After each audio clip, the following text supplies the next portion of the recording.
भरत ने कैकेयी से ऐसा कहकर हाथ में तलवार ले ली। उसी समय कौशल्या आई और भरत का हाथ पकड़कर बोली, हे भरत, क्यों आत्मघात कर रहे हो, जो सभी पापों की जड़ है। अब जीवन में केवल तुम्हारा ही सहारा है। जब राम वनवास गए तो अब आराम तुम्ही से है बेटा। तुम दोनों एक समान ही प्रिय हो। उस पर भरत कौशल्या से बोले, हे माता, मैं भैया राम की सौगंध खाकर कहता हूँ और जो मेरे मन में संशय है वह तुम्हें बताता हूँ। हे माता, संसार कहेगा कि राम के वनवास का कार्य भरत का है।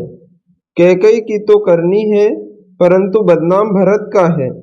यदि माता इस दुष्ट कार्य में मेरा लेस मात्र भी छल है तो मुझे घोर नरक मिले और जीवन का सब फल निष्फल हो जाए।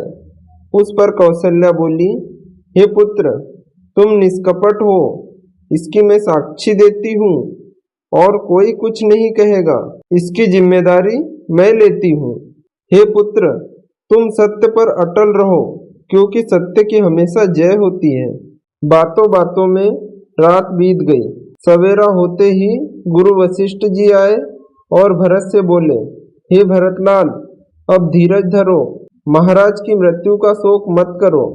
शोक तो उनका किया जाता है जो कर्म को नहीं पहचान सका और सत्य मार्ग नहीं जान सका, और वह अवश्य शोक के काबिल होते हैं जिसने पाप की कमाई की है और सेवा से मुख को मोड़ा है और हरि से नाता तोड़ा है। भरत स्वयं भी गुणी थे।